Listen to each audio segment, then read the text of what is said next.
құрметті журналистер, енді мына Қаракөл көліндегі алғашқы аққулардың өлімі 2023 жылдың 21 желтоқсанда тіркелді. Жалпы Қаракөл көлі республика маңыздағы ерекше қорғалатын табиғи аумақ Қаракөл қаумалының бір учаскесі. Қаумалдық күзету жұмысымен үстірт мемлекеттік табиғи қорғау инспекторлары айналысады.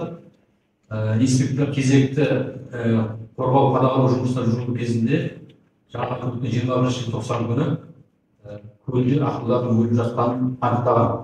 Осыдан кейін тиісті мемлекеттік органдарға хабарлап, жаңағы көлдің суынан өлген аққұстардың сынамалау жөнінде ақпарат берілді. Осыдан кейін Қазақстан Республикасы Ауыл шаруашылық министрлігінің ұлттық референдум орталығы және Алматы қаласында орналасқан микробиология және вирусология институтының мамандары келіп, көлдегі өлген аққұстардан сынама алды.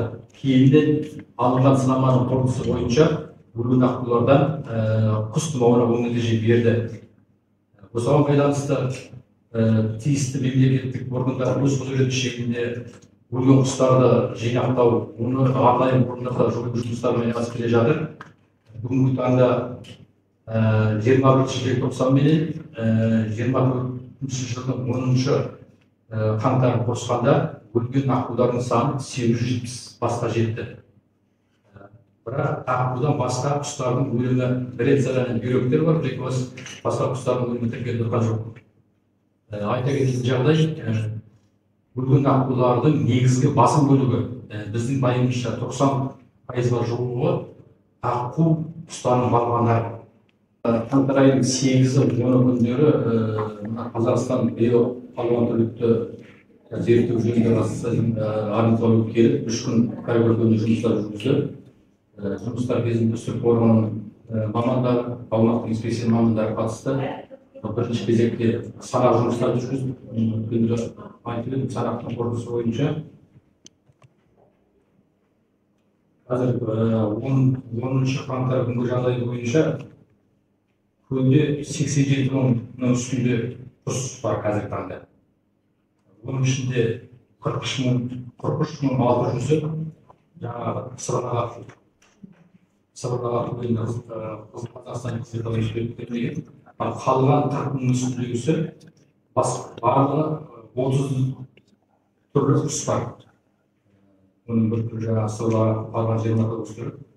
Негізгі басым бөлігі үйректің бірінші түрлері, сосын басқа да құстардан ақылық суырттар, жаңағы бір қазан бар, сондай бірен-саран 5 бас, 10 бастан кезетіндер бар, негізгі үйректің басқа түрлері. Барлығы 87 мың құс бар.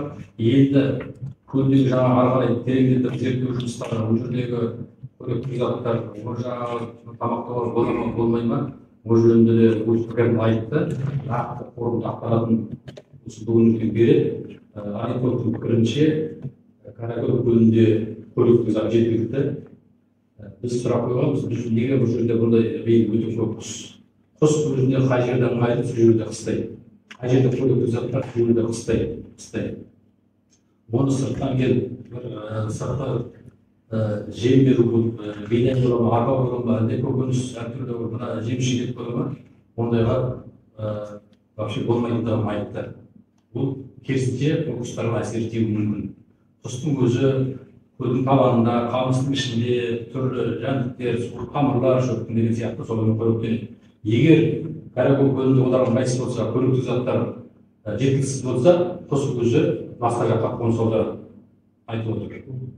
Сондықтан бүгінгі таңда көлдегі құстардың саны, қоректендіру, басқа заттарға байланысты қысқаша ақпарат қосылады. Қаракөл көліндегі өлген құстарды жоюды қазір үстірт мемлекеттік табиғи қорғау инспекторлары өз күшімен, өз транспорттарымен жүргізуде. Оған қосымша қаражаттың бүгінгі таңда ешқандай бөлінбеуде жоқ, қажеттілігі жоқ деп санаймын. Енді қосымша жаңағы сақтықшылар үшін алшақтар, қосымша техника әкелу, спец формалар нету, енді мына кеше облыс әкімінің орынбасары төрағаның жиналыста айтты, оған тиісті қаражаттар басқарманың басшысы осында бар, тиісті қаражаттар қаралып жатыр.